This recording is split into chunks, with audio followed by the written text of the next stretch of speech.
Hello बच्चों, नमस्कार। स्वागत है आपका अपने परिवार अंकित एजुकेशन अड्डा पर। जैसे कि हमने आपको बताया था कि हम उत्तर प्रदेश का जो जीके है वो कवर कर रहे हैं। आपको थंबनेल में दिख ही गया होगा, जो आपके 97 सेट्स हैं इसका सॉल्यूशन करने वाले हैं यूथ कंपटीशन बुक का। बहुत ही शानदार बुक है, और अगर आपको पीडीएफ चाहिए हो तो कमेंट में ज़रूर लिखें, आपको पीडीएफ प्रोवाइड करा दी जाएगी। इसमें आपके लेखपाल के प्रीवियस ईयर के सारे क्वेश्चन दिए हुए हैं, ठीक है।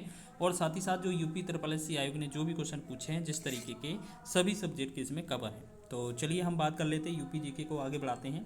तो यहाँ लिखा है उत्तर प्रदेश के वन एवं वन्यजीव के बारे में आज हम बात करने वाले हैं। तो चलिए हम थोड़ा जूम कर लेते हैं। यहाँ पर पहला जो क्वेश्चन होगा हमारा, लिखा है कछुआ वन्यजीव अभ्यारण्य के बारे में निम्न कथनों पर विचार कीजिए। यह उत्तर प्रदेश के वाराणसी जिले में स्थित है। तो पहला पॉइंट बिल्कुल राइट है, ठीक है। दूसरा है, यह देश का पहला मीठे पानी का कछुआ वन्यजीव अभ्यारण्य था। तो ये भी बहुत सही है, बिल्कुल। कछुआ को आधे जले हुए मानव शवों को जैविक तरीके से हटाने के लिए छोड़ा गया था, बिल्कुल ये भी सही है।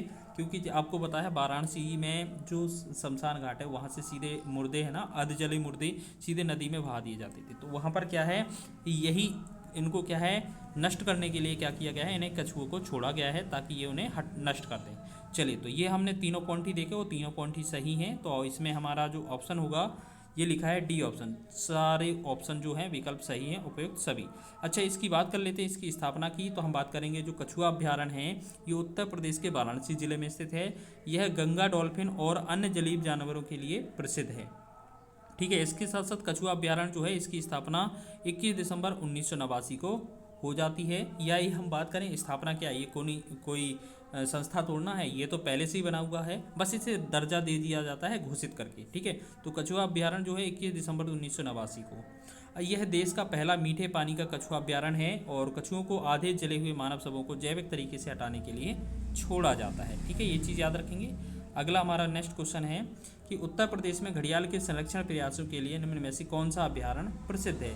तो इनमें बात करेंगे, ये हमारा राष्ट्रीय चंबल अभ्यारण्य, ये इंपॉर्टेंट है, ये आपको याद रखना। चंबल के एरिया में पड़ता है, ठीक है। बहुत ही शानदार है और एग्जाम में बहुत बनता है। चलिए, अब बात करेंगे उत्तर प्रदेश में घड़ियाल के संरक्षण के लिए जो राष्ट्रीय चंबल अभ्यारण्य प्रसिद्ध है, ये कहाँ कहाँ पर है। तो यह राजस्थान, मध्य प्रदेश और उत्तर प्रदेश की जो सीमा बॉर्डर है, जो कि चंबल नदी पड़ती है, इसमें ये पड़ता है, ठीक है। अगला क्वेश्चन है हमारा, गोंडा में वन विभाग ने निम्न में से किस नदी पर कछुआ संरक्षण रिजर्व स्थापित किया है। देखो, ये गोंडा की बात की जा रही है, तो गोंडा में भी यहाँ पर बात करेंगे। तो इसका हमारा राइट आंसर क्या हो जाएगा। तो सबसे पहले विकल्प देखेंगे, तो इसमें जो सरजू लिखा है ये आंसर हो जाएगा। जैसे कि देखेंगे कि उत्तर प्रदेश में गोंडा जिले में वन विभाग द्वारा सरजू नदी पर कछुआ संरक्षण रिजर्व स्थापित करने की योजना है, और यह उत्तर प्रदेश का पहला कछुआ संरक्षण रिजर्व होगा। सरजू नदी घाघरा नदी की एक सहायक नदी है, ये भी याद रखेंगे, ठीक है। आगे बात करेंगे हम, वन्यजीव अभ्यारण्य का नाम, जो उत्तर प्रदेश में किस वन्यजीव अभ्यारण्य का नाम नदी के नाम पर रखा गया, जिसका अर्थ है चंद्रमा की चमक। देखो, चंद्रमा की चमक की बात करेंगे तो इसका जो आंसर हो गया चंद्रप्रभा वन्यजीव अभ्यारण्य। तो चंद्रप्रभा जो है, इसका मतलब होता है, चंद्रप्रभा का मतलब होता है चंद्रमा की चमक, ठीक है। तो इसी का आंसर हो जाएगा। तो अब हम बात करेंगे आगे नेक्स्ट इसमें। तो जो चंद्रप्रभा है वो यहाँ पर नोट कर लेना कि जो चंद्रप्रभा वन्यजीव अभ्यारण्य है, एक नदी के नाम पर रखा गया है, जिसका अर्थ होता है चंद्रमा की चमक, जो कि चंदौली जिले में स्थित है। इनसे संबंधित देख ली क्या क्या जानवर हैं यहाँ पर, ब्लैक डक, चीतल, सांबर, नीलगाय, जंगली सुअर, शाही और चिंकारा, ठीक है। सभी क्वेश्चन देखो प्रीवियस ईयर है, यूपी ट्रिपल एस सी आयोग ने पूछे हैं, और कठिन से कठिन प्रश्न हैं। यहाँ लिखा है, किस वर्ष किशनपुर वन्यजीव अभ्यारण्य को वन्य जीव संरक्षण अधिनियम के तहत वन्यजीव अभ्यारण्य घोषित किया गया था। तो हम बात करेंगे 1972 में, ठीक है। आपको पता है वन्यजीव जो संरक्षण अधिनियम है वो कब आया था, 1972 में। बहुत ही शानदार क्वेश्चन है। तो देखो, यहाँ पर डिटेल देखेंगे, बहुत ही शानदार है। किशनपुर वन्यजीव अभ्यारण्य उत्तर प्रदेश के पास दुधवा टाइगर रिजर्व का एक हिस्सा है। इसमें 1972 में वन्यजीव संरक्षण अधिनियम के तहत इसे वन्यजीव अभ्यारण्य घोषित किया गया था। यह टाइगर, तेंदुए, अजगर, हिरण, घड़ियाल, जंगली सुअर एवं पक्षियों का घर है। तो यहाँ पर मोस्ट इंपोर्टेंट क्वेश्चन ये भी बनेगा कि जो वन्यजीव संरक्षण अधिनियम है वो कब आया था, 1972 में, ठीक है। टाइगर प्रोजेक्ट 1973 में आया था। अगला क्वेश्चन है, वीर अब्दुल हमीद फॉरेस्ट वन्यजीव एवं पर्यावरण संरक्षण पुरस्कार जो योजना है वो किस सरकार ने की है या कब की है। तो हम बात करेंगे 2012-13 के अनुसार ये चालू की गई थी, ठीक है। और ये उत्तर प्रदेश सरकार के द्वारा चालू की गई थी। तो याद रखेंगे। अगला क्वेश्चन है, निम्नलिखित में से किस जानवर की रक्षा के लिए हस्तिनापुर वन्यजीव अभ्यारण्य की स्थापना 1986 में की गई थी। अब देखो हस्तिनापुर में ये वन्यजीव अभ्यारण्य बनाया गया है तो किस जानवर के लिए, तो ये हमें यहाँ पर देखना है। तो यहाँ पर आंसर हो जाएगा दलदली हिरण, ठीक है। कई बार इसे हम बारहसिंगा भी बोल देते हैं, ठीक है। तो उत्तर प्रदेश में मेरठ जिले में स्थित हस्तिनापुर वन्यजीव अभ्यारण्य की स्थापना 1986 में हुई थी और इसे दलदली हिरण के संरक्षण के उद्देश्य से स्थापित किया गया था। दलदली हिरण को बारहसिंगा भी कहा जाता है, ठीक है, हमने अभी बोला था ना, तो यही इंपॉर्टेंट है। अब आगे बात करेंगे हम, देखो एक वर्तमान में क्या है, यहाँ पर ज्योतिबा फुले का जो नाम है वो अमरोहा कर दिया गया है, तो ये चीज़ आपको याद रख लेना है, ठीक है। बाकी ये ऊपर का डिटेल पढ़ लेना, ज़्यादा ज़रूरी नहीं है, आगे हमारा डिटेल मिल ही जाएगा। अगला क्वेश्चन है, दुधवा राष्ट्रीय उद्यान उत्तर प्रदेश के निम्न में से किस जनपद में। आपको पता है एक ही मात्र नेशनल पार्क उत्तर प्रदेश में है जो कि लखीमपुर खीरी में है, दुधवा नेशनल पार्क। अब देखिए कितने सारे एग्जाम में ये आया है, भरा पड़ा है, ये मान के चलें कि ये यूपी SSC तो पूछेगा ही पूछेगा, ठीक है। चलिए आगे बात करेंगे हम यहाँ पर क्वेश्चन की कि मोहना और सुहेला नदी के बीच 775 वर्ग किलोमीटर वन क्षेत्र के रूप में 1861 में आरक्षित किया गया था। 1977 में सरकार ने लखीमपुर खीरी जिले के 614 वर्ग किलोमीटर क्षेत्र को दुधवा राष्ट्रीय उद्यान के रूप में आरक्षित घोषित किया गया था, ठीक है, याद रखेंगे। और दुधवा से लगभग 30 किलोमीटर दूर स्थित एक अन्य आरक्षित क्षेत्र किशनपुर अभ्यारण्य एवं कतरनिया को मिलाकर 1987 में दुधवा टाइगर रिजर्व बनाया गया था। तो वर्तमान में जो टाइगर रिजर्व है वो दुधवा, कतरनिया घाट और किशनपुर का संयुक्त रूप है। चलिए आगे बात करेंगे हम, निम्न में से कौन सा पक्षी अभ्यारण्य प्रदेश में स्थित है। तो हम बात करेंगे जो समसपुर पक्षी अभ्यारण्य है वो उत्तर प्रदेश में स्थित है। तो कुछ ये जो नीचे दिए गए ना इनकी डिटेल देख लेते हैं। जैसे हमने देखा समसपुर पक्षी अभ्यारण्य उत्तर प्रदेश में है, वेदांतांगल जो है पक्षी अभ्यारण्य तमिलनाडु में है, घाट प्रभा कर्नाटक में है, जायकवाड़ी पक्षी अभ्यारण्य महाराष्ट्र में, चंद्रप्रभा ये भी उत्तर प्रदेश में स्थित है, ठीक है। अब बात करेंगे हम उत्तर प्रदेश के खान और खनिज संसाधन के बारे में। तो यहाँ पर हम बात करेंगे सबसे पहले क्वेश्चन की। तो यहाँ क्वेश्चन लिखा है, खालिस्तान मुख्य रूप से मिर्ज़ापुर और सोनभद्र जिलों में पाया जाता है जो सीमेंट के निर्माण में एक महत्वपूर्ण कच्चा माल उपलब्ध होता है। तो ये चूना पत्थर होता है, याद रखेंगे। ऑप्शन नंबर सी इसका राइट आंसर हो जाएगा, ठीक है। अब देखो यहाँ पर क्वेश्चन पूछा जा सकता है कि जो चूना पत्थर है वो मिर्ज़ापुर जिले के गुरुमा, कनाच, बाबूहारी, रोहतास क्षेत्रों में तथा सोनभद्र के कजराहट क्षेत्र में पाया जाता है, ठीक है।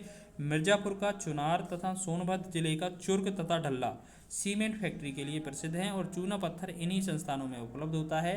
चूना पत्थर के उत्पादन की दृष्टि से उत्तर प्रदेश का देश में 13वां स्थान है। देखिए यही सबसे ज़्यादा जो सोनभद्र और मिर्ज़ापुर का क्षेत्र है यहीं चूना पत्थर पाया जाता है, याद रखेंगे, बहुत महत्वपूर्ण है। चलिए निम्न में से कौन सा शहर एल्यूमिनियम के उत्पादन का प्रमुख केंद्र रहा है। तो ये हो जाएगा रेणुकूट, ठीक है। रेणुकूट जो है वो सोनभद्र जिले के अंदर पड़ता है। तो आगे हम देखते हैं यहाँ पर डिटेल। उत्तर प्रदेश का जो रेणुकूट शहर है वो सोनभद्र जिले के अंतर्गत है और एल्यूमिनियम उत्पादन का प्रमुख केंद्र रहा है। यहीं पर आदित्य बिरला समूह का हिंडाल्को इंडस्ट्रीज स्थित है जो एल्यूमिनियम का उत्पादन करता है। हिंडाल्को को भारत में स्टार ट्रेडिंग हाउस का दर्जा दिया गया है और इसकी स्थापना जो 1962 में की गई थी। चलिए आगे की डिटेल कर लेते हैं हम। नेक्स्ट है हमारा, उत्तर प्रदेश में संकरगढ़ क्षेत्र अपने किन उच्च गुणवत्ता वाले निक्षेपों के लिए प्रसिद्ध होता है। तो यहाँ पर सिलिका रेत इसका आंसर हो जाएगा, सिलिका रेत। अब देखो जो शंकरगढ़ है वो आपका प्रयागराज में पड़ता है, ठीक है, ये सिलिका रेत के लिए प्रसिद्ध है, याद रखेंगे, ठीक है। और रॉक फॉस्फेट जो है वो ललितपुर से, कोयला सोनभद्र से प्राप्त होता है। तो आपने 3 चीज़ें देखी जो आपके पास ऑप्शन में थे, एक सिलिका रेत थी वो शंकरगढ़ प्रयागराज क्षेत्र से, रॉक फॉस्फेट जो कि ललितपुर रॉक फॉस्फेट जो है वो ललितपुर से, और उसके साथ साथ जो कोयला है वो सोनभद्र से प्राप्त होता है, ठीक है। चलिए आगे हम बात करेंगे, उत्तर प्रदेश के शहर को सिरेमिक सिटी कहा जाता है। तो सिरेमिक सिटी की बात की जाए खुर्जा को कहा जाता है। अब देखिए कुछ महत्वपूर्ण चीज़ें हैं यहाँ पर देखिएगा। खुर्जा भारत के उत्तर प्रदेश राज्य के बुलंदशहर में स्थित है और खुर्जा को सिरेमिक सिटी के नाम से जाना जाता है। प्रयागराज या इलाहाबाद की बात करें तो यह प्राचीन नगर गंगा यमुना के संगम पर स्थित है। लखनऊ की बात करें इसे नवाबों का शहर कहा जाता है। मुंबई की बात करें इसे सपनों का शहर कहा जाता है। आगरा की बात करें यह यमुना नदी के तट पर स्थित ऐतिहासिक स्मारकों के लिए प्रसिद्ध है जिसे सिटी ऑफ ताज का नाम मिला है, सिटी ऑफ ताज के नाम से इसे जाना जाता है, ठीक है।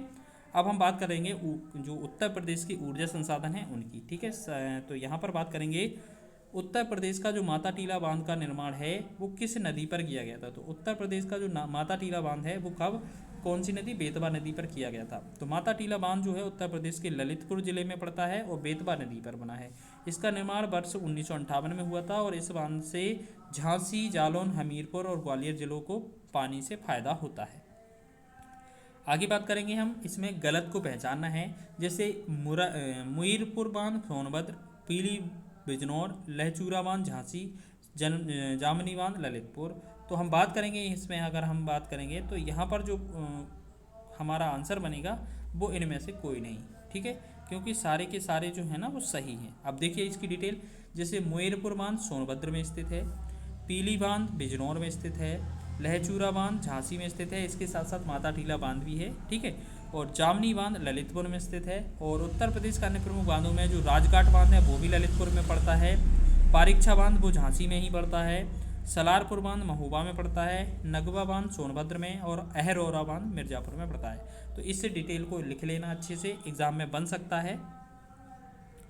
आगे हमारा क्वेश्चन है कि निम्न में से कौन सा बांध उत्तर प्रदेश में स्थित नहीं है? तो ये हमारा बात करेंगे पारीक्षा, भैंसोरा जो बघेला है ना ये स्थित हैं, जबकि बंधुआ बांध उत्तर प्रदेश में नहीं है, ठीक है, ये हमारे बिहार में पड़ता है। हम बात करेंगे, थोड़ा डिटेल देखेंगे कि जो बंधुआ बांध है वो बिहार के बांका जिले में बंधुआ नदी पर स्थित है, जबकि परीक्षा बांध झांसी जिले में, बघला बांध प्रयागराज में और भैंसोरा बांध चंदौली जिले में। तो ये देखो अभी हमने कुछ बांध देखे थे, ये कुछ बांध और मिल गए हमें, ठीक है। आगे बात करते हैं हम नेक्स्ट, अहरौरा बांध उत्तर प्रदेश की खालिस्तान नदी और खालिस्तान जिले में बनाया गया है। तो हम बात करेंगे जो अहरौरा बांध है वो गरई नदी पर मिर्ज़ापुर में बनाया गया है।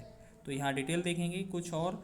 अहरौरा बांध उत्तर प्रदेश के मिर्ज़ापुर जिले में गरई नदी पर निर्मित है। मिर्ज़ापुर में निर्मित अन्य बांध जैसे अदबा बांध अदबा नदी पर, जिरगो बांध जिरगो नदी पर, सिरसी बांध बखेर नदी पर और मेजा बांध बेला नदी पर। तो ये भी कहाँ के? मिर्ज़ापुर के ही हैं। देखिए सभी क्वेश्चन आपके प्रीवियस ईयर हैं और यूपी SSC आयोग ने पूछे हैं, अच्छे लेवल के क्वेश्चन हैं। चलिए तो आपको सभी रिवीजन कर लेना है और अगर आपको इसकी PDF चाहिए तो आप कमेंट जरूर करें। उत्तर प्रदेश के ललितपुर जिले में स्थित माता टीला बांध किस नदी पर बना हुआ है? तो हम बात करेंगे बेतवा नदी पर बना हुआ है। ऑप्शन नंबर C इसका सही हो जाएगा। अगर बात करें इसे कब बनाया गया था तो 1958 में बनाया था और बेतवा नदी पर माता टीला ललितपुर में स्थित है। आगे है हमारा उत्तर प्रदेश में जो ओबरा थर्मल पावर स्टेशन है वो कहाँ स्थित है? तो ये सोनभद्र में स्थित है, ठीक है, सोनभद्र में स्थित है, तो याद रखेंगे। चलिए आगे हम बात करेंगे नेक्स्ट क्वेश्चन, उत्तर प्रदेश के कौन से जिले में ओबरा थर्मल पावर स्टेशन स्थित है जो राज्य के प्रमुख कोयला आधारित बिजली संयंत्रों में से एक है?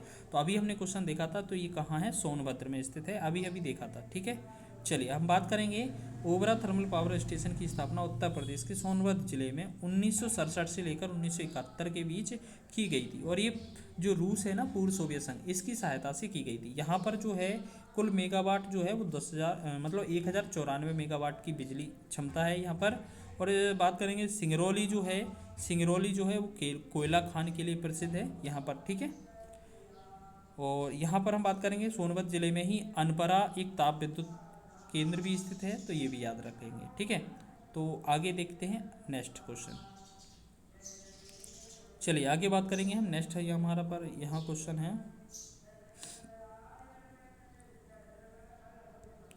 उत्तर प्रदेश सरकार ने वैकल्पिक और गैर परंपरागत ऊर्जा विकास संस्थान जिसे हम नीडा का गठन कहते हैं कब हुआ था? तो इनमें से कोई नहीं हो जाएगा, ठीक है, क्योंकि ये सारे ही ऑप्शन गलत हैं। तो देखो हम यहाँ पर बात करें थोड़ी डिटेल, उत्तर प्रदेश सरकार ने वैकल्पिक जो गैर परंपरागत ऊर्जा विकास संस्थान है जिसे हम नीडा बोलते हैं, इसका जो गठन है वो 1983 में किया गया था। वर्ष 2000 में उत्तर प्रदेश विद्युत सुधार अधिनियम 1999 में ये लागू किया। विद्युत सुधारों के क्रम में ये पहला कदम था जो 1998 में उठाया गया था, जब केंद्र में विद्युत नियामक आयोग एक्ट 1998 के तहत शुल्कों के स्वतंत्रता पूर्वक निर्धारण के लिए उत्तर प्रदेश नियामक आयोग का गठन किया गया था, ठीक है। चलिए आगे बात करेंगे हम, उत्तर प्रदेश के कानपुर जिले में कौन सा बैराज स्थित है? तो हम बात करेंगे लवकुश बैराज स्थित है। चलिए तो यहाँ पर हम बात करेंगे उत्तर प्रदेश के कानपुर जिले में गंगा नदी पर लवकुश बैराज स्थित है, जिसका निर्माण 2006 में पूर्ण हुआ था और कानपुर में जिले में पेयजल की समस्या का समाधान करने के लिए राज्य सरकार ने जीवनदायिनी गंगा के तट पर बैराज बनाकर जल निगम को 36 क्यूसेक पानी उपलब्ध कराया गया था यहाँ पर। आगे हमारा क्वेश्चन है, उत्तर प्रदेश विद्युत सुधार अधिनियम वर्ष कब पारित किया गया था? तो अभी हमने ऊपर देखा कि ये 2000 की बात है, तो ऑप्शन नंबर बी इसका राइट हो जाएगा कि 1999 वाला था, 1999 में ये लागू किया गया था। ठीक है, 2000 में ही उत्तर प्रदेश विद्युत सुधार अधिनियम 1999 लागू किया गया था। ठीक है, इसके तहत 3 ये विभाग कर दिए गए थे, तो आप ये देख लीजिएगा। चलिए आगे क्वेश्चन है हमारा, निम्न में से कौन सा जोड़ा गलत सुमेलित है? सहरिया ललितपुर, तो ये जनजाति से रिलेटेड है, तो ये वाला सही है। अच्छा, ये क्या हम करते हैं, एक काम करते हैं, सारा डिटेल इसका देख लेते हैं। ठीक है, तो हम बात करेंगे चोरो, वाराणसी, बैगा, सोनभद्र, खरवार, गोरखपुर। तो इस प्रकार हमारा ऑप्शन डी इसका राइट हो जाएगा। देखो खरवार जो खैरवार या खरवार जनजाति है वो उत्तर प्रदेश के देवरिया, बलिया, गाजीपुर, मिर्जापुर और तथा सोनभद्र जिले में पाई जाती है, जबकि ये गोरखपुर में नहीं पाई जाती है। ठीक है ना, और इस प्रकार बाकी जो ऊपर के थे वो सही हैं, याद रखिएगा। जनजाति से क्वेश्चन जरूर आएगा, आपको याद रख लेना है। ठीक है, अब यहाँ देखेंगे जो सहरिया जनजाति है ललितपुर में, चेरो वाराणसी में, बैगा जनजाति सोनभद्र जिले में पाई जाती है। आगे हमारे ये क्या है, बांध से रिलेटेड है, मिलान कीजिए। अब देखो इनमें से कोई सा भी आपको बांध आता हो वो आप कर सकते हैं, जल्दी से आप इसका आंसर बता दें। चलो तो यहाँ पर हम आपको सीधा डिटेल करा देते हैं, डायरेक्ट क्यों ज़्यादा टाइम लगना है। अदबा जो है अदबा नदी पर मिर्ज़ापुर में है, देवरी बांध सोनभद्र में है, केवलारी महोबा में है, और पहाड़ी जो है ना झांसी में स्थित है।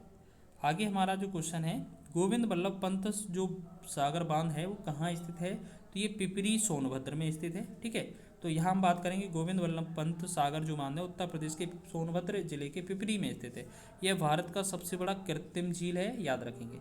यह बांध सोन नदी की सहायक नदी रिहंद नदी पर बनाया गया है। चलिए अब उत्तर प्रदेश की अर्थव्यवस्था के बारे में हम जान लेते हैं कुछ महत्वपूर्ण पॉइंट। जैसे यहाँ लिखा है, एशिया का प्रीमियर खाद्य एवं पेय F&B व्यापार प्रदर्शन जो है वो 2025 का 8वां संस्करण कहाँ आयोजित किया गया था? तो हम बात करेंगे यहाँ पर, ये सारे के सारे ऑप्शन है, डायरेक्ट आपको आंसर यहाँ देख लेना है। एशिया का प्रीमियर खाद्य एवं पेय व्यापार प्रदर्शन इंडस फूड 2025 का जो 8वां संस्करण है वो India exposition mart limited greater Noida में आयोजित किया गया था। हम इसे एक्सपो मार्ट भी कहते हैं, EXPO, एक्सपो मार्ट भी कह सकते हैं। ठीक है, यहाँ पर लिखा है देखो ये एक्सपो हो जाएगा और ये मार्ट हो जाएगा, इंडिया एक्सपो मार्ट हो जाएगा। ठीक है, अगला है वर्तमान मूल्यों पर 2024-25 में उत्तर प्रदेश का अनुमानित सकल राज्य जो घरेलू उत्पाद है GSDP वो कितना है? तो ये हो जाएगा 24.99 ट्रिलियन। अब देखो इसका जो डिटेल लिया है ना, तो ये भी देख लीजिए। वर्तमान मूल्यों पर 24-25 में उत्तर प्रदेश का अनुमानित राज्य घरेलू उत्पाद जो GSDP है वो 24.99 ट्रिलियन है। बजट में जो 2025-26 का जो आकार है वो यहाँ पर कितना 8,08,736 करोड़ रुपए का है, जो वर्ष 2024 में 9.8% अधिक वृद्धि होती है इसमें। इस बजट में विभिन्न क्षेत्रों को आवंटन किया गया है, जैसे बुनियादी ढांचे विकास के लिए 22%, शिक्षा के लिए 13%, कृषि समृद्ध सेवाओं के लिए 11%, चिकित्सा एवं स्वास्थ्य के लिए 6%, सामाजिक सुरक्षा कार्यक्रम के लिए 4% इसे किया गया है। आगे बात करेंगे हम, नेक्स्ट क्वेश्चन है हमारा, उत्तर प्रदेश रोजगार रिपोर्ट 2023-24 के अनुसार NFHS 5 के अनुसार उत्तर प्रदेश में पुरुष साक्षरता दर कितनी है? तो ये नोट इसमें ई आंसर हो जाएगा, इनमें से कोई सही नहीं है। तो यहाँ पर देख लीजिए, इसकी बात की जाए तो उत्तर प्रदेश में जो पुरुष साक्षरता दर है वो 84.1 है। यह आंकड़ा राज्य के 15 से 49 वर्ग आयु के पुरुषों पर आधारित है, और रिपोर्ट के अनुसार NFHS 5 से प्राप्त डेटा राज्य की आर्थिक प्रगति को दर्शाता है। चलिए आगे बात कर लेते हैं। नेक्स्ट हमारा पॉइंट है, नेक्स्ट क्वेश्चन है, उत्तर प्रदेश सरकार की किसानों के लिए दुर्घटना मुआवजा योजना के तहत निम्न में कौन सा कथन गलत है? तो ये यदि किसी किसान की दुर्घटना में मृत्यु हो जाती है तो परिवार को मुआवजे के रूप में 5 लाख तक मिलेंगे। तो अच्छा ये बात तो सही है, किसान जो है ना उसके परिवार वालों को मिलेंगे। एक हाथ और एक पैर की हानि की स्थिति में मुआवजा 3 लाख दिया जाएगा। तो मतलब इसमें कुछ कंडीशन दी जा रही हैं। ठीक है, तो और तीसरा विकल्प देख लीजिए, यदि कोई किसान 25% से अधिक लेकिन 50% से कम विकलांग से ग्रस्त है तो वह 1 लाख से 2 लाख के बीच सहायता प्राप्त के लिए पात्र है। दुर्घटना में दोनों हाथ और पैर खोने वाले किसान को मुआवजे के रूप में 5 लाख का पात्र माना जाएगा। अब इनमें से देखिए, हमारा जो आंसर है ना, ऑप्शन नंबर बी है। उत्तर प्रदेश सरकार की मुख्यमंत्री कृषक दुर्घटना कल्याण योजना के तहत किसानों को विभिन्न प्रकार की दुर्घटनाओं में मुआवजा प्रदान किया जाएगा। इस योजना के तहत मुआवजे की जो श्रेणी है वो निम्नवत है। देखो इसमें 3 स्थितियां बताई हैं, जैसे मृत्यु हो जाए तो उसे 5 लाख दिया जाएगा, हाथ और पैर की हानि हो जाए तो 5 लाख दिया जाएगा। विकलांगता जो 60% से या उससे अधिक है तो उसे 2 लाख की मुआवजा दिया जाएगा। ठीक है, चलिए आगे हम बात करेंगे। नेक्स्ट, निवेश सारथी पोर्टल द्वारा निम्न में से कौन सी सेवा प्रदान नहीं की जा सकती है? तो इसमें से निवेश आशय दाखिल करना या समझौता ज्ञापन पर हस्ताक्षर करना, ये तो सही है। शिकायत निवारण तंत्र, ये भी सही है। उद्योगों के लिए भूमि आवंटित करना, ये गलत हो जाएगा। बैठक संस्था प्रबंधन मॉड्यूल, ये भी हो जाएगा आंसर हमारा। चलिए आगे बात करेंगे हम। नेक्स्ट क्वेश्चन है, निर्मल भारत अभियान NVA योजना के तहत रिवॉल्विंग फंड प्राप्त करने वाले 4 नमूना जांच वाले जिलों में निम्न में कौन सा जिला नहीं था? तो हम बात करेंगे इसमें, तो इसमें हमारा वाराणसी नहीं था। देख लीजिए कौन कौन से थे आपके। ठीक है, तो इनमें गोरखपुर, देवरिया, आजमगढ़ था, ये नहीं था। ठीक है, चलिए आगे बात करेंगे। नेक्स्ट क्वेश्चन पर हमारा लिखा है, भारत सरकार GOI और उत्तर प्रदेश सरकार GOUP मनरेगा निधि में अपने अंशों का जो शेयर करती है वो कहाँ स्थानांतरित करती है? तो जो राज्य रोजगार गारंटी निधि है SEGF उसमें ये अंशदान करते हैं। ठीक है, अंश करते हैं। चलिए आगे बात करेंगे। उत्तर प्रदेश में पिछड़ा क्षेत्र अनुदान निधि योजना के अंतर्गत कितने जिले शामिल हैं? तो हम इसमें बात करेंगे 35 जिले शामिल हैं। ठीक है, आगे हमारा है, किस योजना का उद्देश्य उत्तर प्रदेश में गांव में लौटने वाले प्रवासी श्रमिकों को रोजगार प्रदान करना है? तो देखिए यहाँ पर लौटने वालों के लिए, तो यहाँ पर हम डायरेक्ट आंसर देख लेते हैं। तो यहाँ पर क्या है, गरीब कल्याण रोजगार अभियान इसका आंसर हो जाएगा। ठीक है, तो ये आपकी डिटेल हो जाएगी, डिटेल पढ़ लीजिएगा, ज़्यादा है नहीं। अगला क्वेश्चन है, निम्न में से कौन सी पहल उत्तर प्रदेश सरकार की ग्रामीण विद्युतीकरण रणनीति का प्रमुख हिस्सा है? तो इनमें से जो है सौभाग्य योजना, ये हमारा आंसर हो जाएगा। ठीक है, चलिए आगे बात करेंगे। नेक्स्ट हमारा क्वेश्चन है, चलिए देखो इतना हो जाएगा ना हमारा, तो ये वाला भी आ जाएगा क्वेश्चन। 2023 में उत्तर प्रदेश सरकार द्वारा शुरू की गई मुख्यमंत्री उद्यमी मित्र योजना के संबंध में निम्न में से कौन सा कथन है सही? ठीक है, तो ये देखिए यहाँ पर डिटेल, डायरेक्ट आंसर देख लीजिए, अच्छी से डिटेल पढ़ लीजिए। वर्ष 2023 से शुरू की गई उत्तर प्रदेश सरकार द्वारा मुख्यमंत्री उद्यमी मित्र योजना उद्यमी मित्रों को निवेशकों और राज्य सरकार के बीच एक कड़ी के रूप में कार्य करने के लिए नियुक्त किया जाता है और योजना के माध्यम से निवेश आकर्षित करने, शिक्षित युवाओं को रोजगार प्रदान करना, उद्यमी मित्रों को प्रतिमाह 70,000 रुपये प्रदान करना इसका लक्ष्य रखा गया था। चलिए आगे हम बात करेंगे। नेक्स्ट हमारा क्वेश्चन है कि उत्तर प्रदेश औद्योगिक निवेश एवं रोजगार प्रोत्साहन नीति 2022 के अंतर्गत मेगा श्रेणी का परियोजना के लिए निवेश सीमा क्या है? तो इसमें बात करेंगे, जो मेगा है ना 200 करोड़ या उससे अधिक, लेकिन 500 करोड़ से कम होने चाहिए। ठीक है, तो यहाँ पर हम बात करेंगे, थोड़ी डिटेल देख लेते हैं, यहाँ पर ज़रूरी है। तो यहाँ मेगा श्रेणी की बात करें तो 200 से 500 तक। ठीक है, लेकिन अगर लार्ज श्रेणी की बात करें तो यहाँ 50 करोड़ से या उससे अधिक, लेकिन 200 करोड़ से कम। लेकिन सुपर मेगा श्रेणी की बात करें तो 500 करोड़ या उससे अधिक तथा 3,000 करोड़ से कम होना चाहिए। ठीक है, तथा अल्ट्रा मेगा श्रेणी की बात करें तो 3,000 करोड़ से अधिक राशि निवेश की जा सकती है। तो ये इनकी क्राइटेरिया है, याद रखिएगा। मुख्यमंत्री सामूहिक विवाह योजना के तहत उत्तर प्रदेश सरकार प्रत्येक लाभार्थी युगल को कितना राशि देती है? तो हम बात करेंगे, इसमें राइट आंसर हो जाएगा 51,000। तो ऐसा कोई भी विकल्प आपके पास है नहीं यहाँ पर, तो ई ऑप्शन इसका आंसर करेंगे हम। तो थोड़ा यहाँ डिटेल पढ़ेंगे। मुख्यमंत्री सामूहिक विवाह योजना के तहत उत्तर प्रदेश सरकार प्रत्येक लाभार्थी को प्रारंभ में 51,000 रुपये प्रदान करती है, जिसे बढ़ाकर वर्तमान में 1 लाख रुपये कर दिया गया है। प्रदेश सरकार द्वारा इस योजना को 2017 में लागू किया गया था। चलिए आगे बात करेंगे। उत्तर प्रदेश में कुष्ठ रोग पेंशन योजना के तहत पात्र लाभार्थियों को कितनी मासिक पेंशन दी जाती है? बहुत ही शानदार प्रश्न है, तो आप बताइएगा, आपको आंसर याद रख लेना है। देखो कंडीशन देखो, उत्तर प्रदेश में कुष्ठ रोग पेंशन योजना के तहत पात्र लाभार्थी को 3,000 रुपये मासिक पेंशन जो है वो प्रदान की जाती है, जबकि 60 वर्ष के ऊपर जो वृद्ध व्यक्ति हैं उनको 1,000 रुपये मासिक वृद्धा पेंशन दी जाती है। चलिए आगे बात करेंगे हम। जीरो पॉवर्टी शून्य गरीबी उत्तर प्रदेश अभियान के तहत प्रत्येक ग्राम पंचायत में अत्यंत गरीब परिवारों की पहचान करने के लिए उपयोग किए जाने वाले त्रिस्तरीय तंत्र का एक महत्वपूर्ण विशेषता क्या है? तो इनमें से महत्वपूर्ण विशेषता डायरेक्ट बताना है, तो आप डायरेक्ट विशेषता पर जाएं। तो यहाँ पर क्या है, एंड टू एंड डिजिटलीकरण और स्वचालित आरक्षितता रेंटिंग अंतिम चयन निर्धारित करती है। अगला क्वेश्चन है, UPBASN का पंजीकृत कार्यालय कहाँ स्थित है? तो ये लखनऊ इसका आंसर होगा। ज़्यादातर क्या है, ये जो कार्यालय होते हैं वो लखनऊ में ही मिलेंगे। इसकी जो स्थापना है 1978 में की गई थी, याद रखेंगे। चलिए आगे बात करेंगे।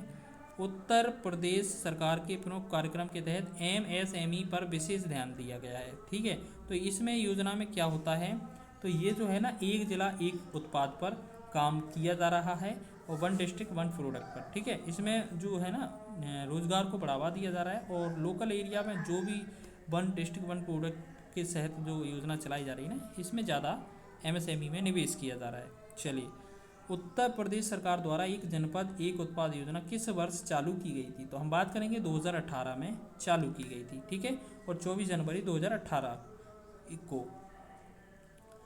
आगे बात करेंगे, वाराणसी पंडित दीनदयाल उपाध्याय मल्टी ट्रैकिंग परियोजना ने एक बड़े भाग के रूप में नदी पर एक नया रेल सह सड़क पुल बनाया है गंगा पर। ऑप्शन नंबर ए इसका राइट हो जाएगा। डॉक कर्मयोगी पोर्टल का उद्देश्य क्या है, तो ये हो जाएगा लगभग 4 लाख ग्रामीण डाक सेवकों की क्षमताओं में वृद्धि।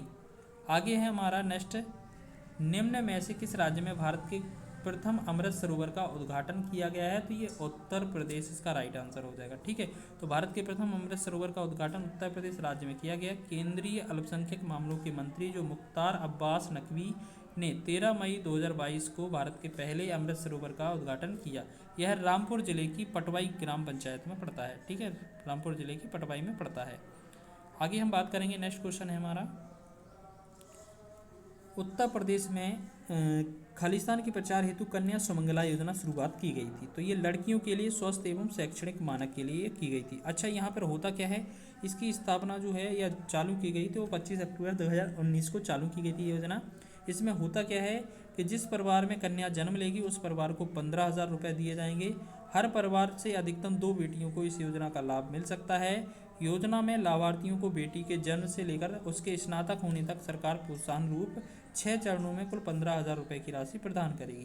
दातव्य है कि वित्त वर्ष 2024-25 में इस योजना का कुल धनराशि को 15,000 से बढ़ाकर 25,000 कर दिया गया। तो ठीक है, अब 25,000 इसमें दिए जाते हैं। आगे है, उत्तर प्रदेश में खालिस्तान हेतु सबरी संकल्प अभियान की शुरुआत की गई थी, तो इसका आंसर होगा कुपोषण दूर करने के लिए। ठीक है, आगे हमारा क्वेश्चन है, किशोरी बालिका योजना वर्ष खालिस्तान दिनों में के लिए विद्यालय में उपस्थित न होने पर लड़कियों को संतुलित आहार प्रदान करने की पेशकश करती है, तो इसका जो आंसर हो जाएगा वो 300। ठीक है, 300 दिनों। तो 21 फरवरी 2019 को किशोरियों के हितों को ध्यान में रखते हुए उत्तर प्रदेश सरकार द्वारा किशोरी बालिका योजना शुरू की गई। किशोरी बालिका योजना के अंतर्गत 11 से 14 वर्ष की जो स्कूल ना जाने वाली बालिकाओं का पोषण आहार के रूप में मोटा अनाज जैसे बाजरा, कोदो, मक्का, रागी, घी, चना आदि दिया जा रहा है। यह योजना प्रदेश के सभी जिलों में संचालित की जा रही है। अगला है हमारा, प्रधानमंत्री किसान सम्मान निधि जो के तहत लाभ प्राप्त करने के संबंध में उत्तर प्रदेश राज्य को खालिस्तान प्राप्त हुआ है। अच्छा, ये जो PM सम्मान निधि की योजना है, ये आपकी बात करें तो इसमें जो है ना 2019 में 24 फरवरी 2019 में चालू की गई थी। ठीक है, अगर हम बात करें तो इसके तहत किसानों को 6,000 रुपये प्रति वर्ष 3 किस्तों में दिए जाते हैं। ठीक है, ये चीज़ याद रखेंगे। यहाँ पर बात करेंगे जो उत्तर प्रदेश राज्य है, इसने पहला स्थान प्राप्त कर लिया है। ठीक है, चलो बस इतना ही याद रख लीजिए इसमें। अगला क्वेश्चन है हमारा, उत्तर प्रदेश सरकार की एक जिला एक उत्पाद योजना का मुख्य लक्ष्य उत्तर प्रदेश में खालिस्तान को प्रोत्साहित करना। अब देखो, ये एक योजना है और एक उत्पाद है, तो इसके लिए जो है ना हम क्या करना पड़ेगा, स्वदेशी और विशेष उत्पाद पर जोर दिया जाएगा। और बात करेंगे तो जो यहाँ पर 24 जनवरी 2018 से वन डिस्ट्रिक्ट वन प्रोडक्ट जो है ना, ये स्कीम चालू की गई थी, जो कि उत्तर प्रदेश का स्थापना दिवस था, याद रखेंगे। चलो, तो अब बात करेंगे उत्तर प्रदेश की जनगणना के बारे में। तो जनगणना से रिलेटेड कुछ महत्वपूर्ण क्वेश्चन देख लेते हैं हम। तो यहाँ पर जो क्वेश्चन है, 2011 की जनगणना के अनुसार उत्तर प्रदेश के किस जिले की साक्षरता दर सबसे अधिक है, तो आपको पता है GV नगर, गौतम बुद्ध नगर। ठीक है, तो यहाँ पर कुछ डिटेल दी गई है, आपको देख लेना है। 2011 की जनगणना के अनुसार गौतम बुद्ध नगर की जो साक्षरता है वो 80.12, कानपुर की 79.7 और या की 78.4। ठीक है, जबकि न्यूनतम साक्षरता दर वाले 5 जिले भी देख लीजिए। ऊपर से ये 5 लिखे थे, हमने सिर्फ 3 पढ़े हैं, 5 आप देख लीजिए, नोट कर लीजिए। ऊपर से न्यूनतम से 5 देख लीजिए, तो पहले सबसे कम श्रावस्ती में, फिर बहराइच में, बलरामपुर में, बदायूं में और रामपुर में। तो आपको एक चीज़ और याद रखना, जैसे सर्वाधिक गौतम नगर में है तो ये कितना है 80.12, और सबसे न्यूनतम जो है वो श्रावस्ती में है वो 46.7। इनका परसेंट भी याद रखना, कई बार पूछा जा सकता है। अगला जो क्वेश्चन है नेक्स्ट है, जनगणना 2011 के अनुसार उत्तर प्रदेश की कुल जनसंख्या में महिलाओं का प्रतिशत कितना था? तो ये 47.71% थी।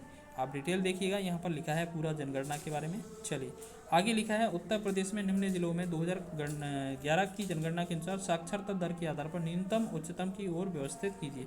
मतलब कम से ज़्यादा की ओर व्यवस्थित करना था। ठीक है, तो अभी हमने जो बताया था ना कि जो ऑप्शन थे ना उनको लिख लेना था। तो यहाँ पर हम बात करेंगे, तो यहाँ पर जो ऑप्शन में थे, पहले बहराइच आएगा, फिर बाराबंकी, फिर आजमगढ़, फिर मैनपुरी। इससे पहले वाले तो और ही थे, जैसे श्रावस्ती, बलरामपुर ऑप्शन में थे नहीं, फिर बहराइच, बदायूं, रामपुर वाले हमारे आगे वाले हो जाएंगे जो बढ़ते क्रम में होंगे। ठीक है,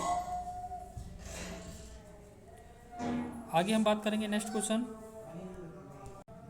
नेक्स्ट क्वेश्चन है हमारा कि उत्तर प्रदेश जनसंख्या नियंत्रण, स्थिरीकरण एवं कल्याण विधेयक 2021 का प्राथमिक उद्देश्य क्या था? तो इनमें से जल्दी से हम उद्देश्य देखेंगे डायरेक्ट आपका आंसर से, विकल्प पढ़ने में कोई फायदा नहीं रहेगा। उत्तर प्रदेश जनसंख्या नियंत्रण, स्थिरीकरण एवं कल्याण विधेयक 2021 का प्राथमिक उद्देश्य प्रजनन दर को 2026 तक 2.1 प्रति हजार तथा 2030 तक 1.9 प्रति हजार कम करना है। यह जनसंख्या वृद्धि पर अनुकूल नियंत्रण लगाने के लिए किया गया था। ठीक है, तो इस प्रकार हमने ये वाला क्वेश्चन देखा। आगे हम बात करेंगे 2011 की जनगणना के अनुसार उत्तर प्रदेश का जनसंख्या घनत्व कितना था? तो आपको पता है 829 व्यक्ति प्रति वर्ग किलोमीटर ये उत्तर प्रदेश का है। ठीक है, चलिए आगे अब यहाँ पर डिटेल देख लीजिए थोड़ा। 2011 की जनगणना के अनुसार जो यूपी का है 829 है, जबकि बात करेंगे सर्वाधिक जो जनसंख्या घनत्व है वो सर्वाधिक गाजियाबाद का है, वाराणसी का दूसरे नंबर पर है। लेकिन न्यूनतम की बात करें तो ये ललितपुर का है 242 व्यक्ति प्रति वर्ग किलोमीटर, सोनभद्र का 270।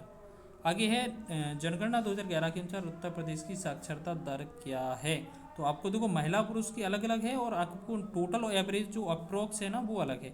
जैसे आपसे पूछा जाए कि उत्तर प्रदेश की साक्षरता, तो इसमें टोटल जो अप्रोक्स है ना एवरेज वो 67.68 है, जबकि पुरुष साक्षरता दर जो है वो 77.28% और महिला साक्षरता दर 57.18% है। ठीक है ना, तो 2011 की जनगणना के अनुसार भारत की टोटल जो साक्षरता दर है ना वो 74.04% है। आगे बात करेंगे नेक्स्ट, जनगणना 2011 के अनुसार राज्य के सर्वाधिक और न्यूनतम जनसंख्या वाले जिले कौन से हैं? तो सर्वाधिक जनसंख्या वाले जिले की बात की जाए तो उत्तर प्रदेश में सर्वाधिक जो जनसंख्या है वो इलाहाबाद में है। ठीक है, और सबसे कम महोबा में है। तो ये हमारे दोनों आंकड़े हो जाएंगे, याद रखिएगा। चलिए आगे बात करेंगे 2011 की जनगणना के अनुसार उत्तर प्रदेश का सर्वाधिक साक्षर जनपद कौन सा था? तो इनमें से हमारा साक्षर जनपद कौन सा था? कानपुर नगर। क्योंकि अगर हम बात करें यहाँ पर गौतम बुद्ध नगर ऑप्शन में है नहीं, तो गौतम बुद्ध नगर पहले पर था, दूसरे पर कानपुर नगर। ठीक है, तीसरे पर औरैया, चौथे पर इटावा, पांचवें पर गाजियाबाद इसका आंसर हो जाएगा। ठीक है, चलिए अब हम बात कर लेते हैं उत्तर प्रदेश की कृषि के बारे में। ठीक है, तो यहाँ उत्तर प्रदेश की कृषि के बारे में कुछ महत्वपूर्ण क्वेश्चन देखने वाले हैं, तो आइए देखते हैं। तो यहाँ पर हमारा पहला क्वेश्चन है, इसमें 213वां क्वेश्चन होगा। नेक्स्ट क्वेश्चन, उत्तर प्रदेश को कितने कृषि जलवायु क्षेत्रों में विभाजित किया गया है? तो आपको पता है कृषि के जो जोन हैं वो कितने हैं जलवायु के? तो 9 जोन हैं। अच्छा, 9 जोन कौन कौन से हैं? तो यहाँ पर देख लीजिए, लिखे हैं भावर एवं तराई क्षेत्र, पश्चिमी मैदानी क्षेत्र, मध्य पश्चिमी मैदानी क्षेत्र, दक्षिण पश्चिमी अर्धशुष्क क्षेत्र, मध्य मैदानी क्षेत्र, बुंदेलखंड क्षेत्र, उत्तर पूर्वी मैदानी क्षेत्र, पूर्वी मैदानी क्षेत्र और विंध्य क्षेत्र। ठीक है, तो आपको ये नोट करके चलना है। उत्तर प्रदेश का धान का कटोरा किसे कहा जाता है? तो ये चंदौली को कहा जाता है। ऑप्शन नंबर सी इसका राइट आंसर हो जाएगा। चंदौली जिले को उत्तर प्रदेश का धान का कटोरा कहा जाता है। यह जनपद जरी जरदोजी के लिए प्रसिद्ध है। इस जिले का जो गठन है वो 1997 में वाराणसी जनपद से अलग करके किया गया था। नेक्स्ट है हमारा रेपसीड और सरसों तिलहन के जो उत्पादन में उत्तर प्रदेश का जो स्थान है वो 2023-24 के अनुसार कौन सा है? तो यहाँ उत्तर प्रदेश का जो स्थान रहेगा वो हमारा हो जाएगा दूसरा। ठीक है, तो यहाँ पर हम बात करेंगे रेपसीड और सरसों तिलहन के उत्पादन में उत्तर प्रदेश का दूसरा स्थान है। ठीक है, अगर हम बात करें राजस्थान, वो आपका पहले स्थान पर आता है। आगे बात करेंगे तो उत्तर प्रदेश कृषि उत्पादन मंडी जो द्वितीय संशोधन विधेयक 2020 की धारा 7A में संशोधन के अनुसार मंडी शुल्क का अधिकतम प्रतिशत कितना है जो मंडी उप यार्ड के मालिक लाइसेंसधारी उपयोगकर्ता शुल्क के रूप में एकत्र कर सकते हैं?